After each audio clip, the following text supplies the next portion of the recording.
السلام علیکم ورحمۃ اللہ وبرکاتہ۔ آج کے اس ویڈیو میں آپ کو بتاؤں گی کہ ابو الجنات کون تھا۔ جنات کو اللہ تعالیٰ نے آنکھ کے شعلوں سے پیدا کیا۔ جنات علم ادراک اور صحیح اور غلط میں فرق کرنے کی صلاحیت رکھتے ہیں۔ ان کو انسانوں کی طرح احکام اور فرائض دیے گئے ہیں اور وہ ایک خاص شریعت پر چلتے ہیں۔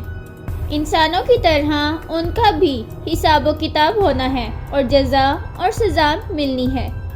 ان میں ایک گروہ مومن جبکہ دوسرا کافر ہے۔ حضرت آدم علیہ السلام کی پیدائش سے 40,000 سال قبل ابو الجنات سموم کو پیدا فرمایا گیا۔ سموم تمام جنات کا باپ کہلایا۔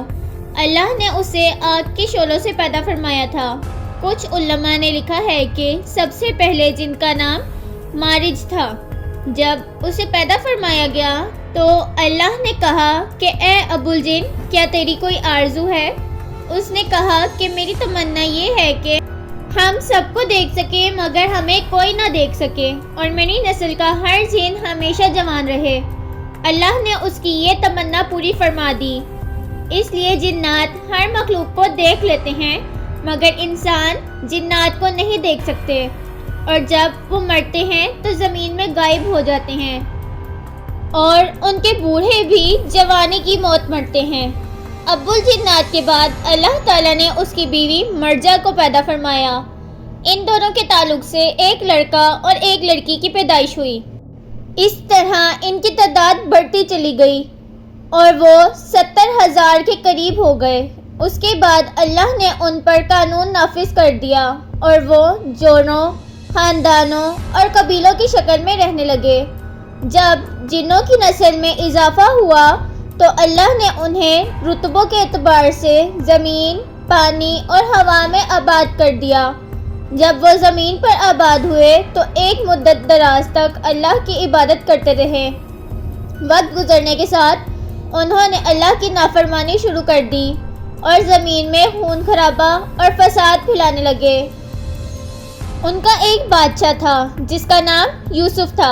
اللہ نے یوسف جن کو نبوت کے عہدے پر فائز کیا تاکہ قوم جنات کو ہدایت ملے۔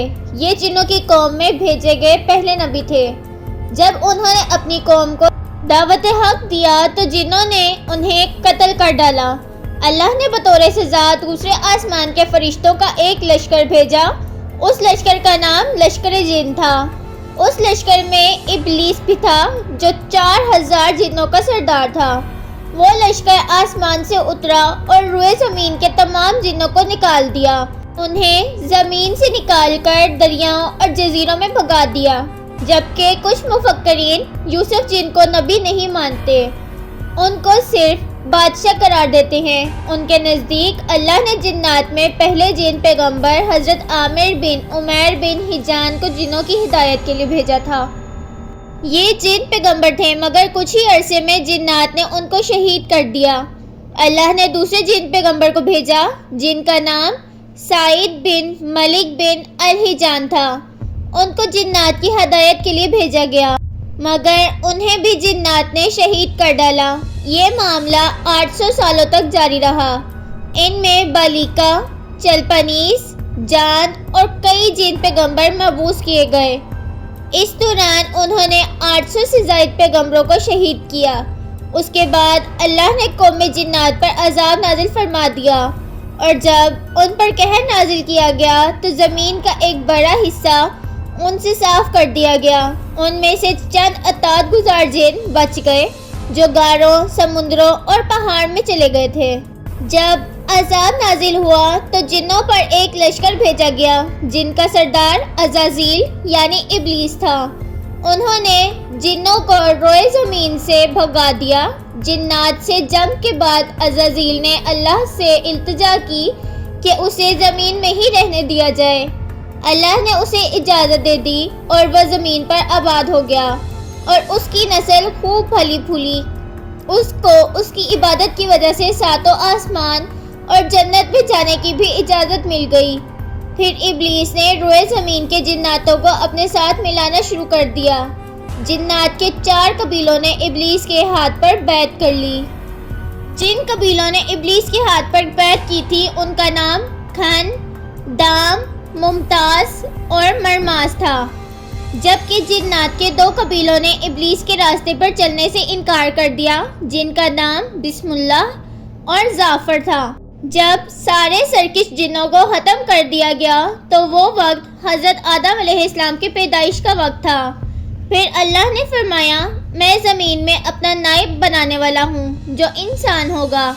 حضرت آدم علیہ السلام کے دنیا میں آنے کے بعد جناتوں میں کوئی نبی نہیں بھیجے گئے۔ اس زمانے میں جناتوں کو ان پیغمبروں کی پیروی کا حکم تھا جو انسانوں کے درمیان مبعوث ہوئے تھے، لیکن جناتوں کی شر انگیزی بڑھتی چلی گئی۔ جب اللہ کے پیغمبر حضرت سلیمان علیہ السلام آئے تو انہوں نے ان پر قابو پایا اور انہیں دوبارہ ویران پہاڑوں پر جانے کا حکم دے دیا۔ مجھے امید ہے کہ آپ کو یہ ویڈیو بہت پسند آئی ہوگی۔ اب ملیں گے اگلی ویڈیو کے ساتھ، تب تک کے لیے اللہ حافظ۔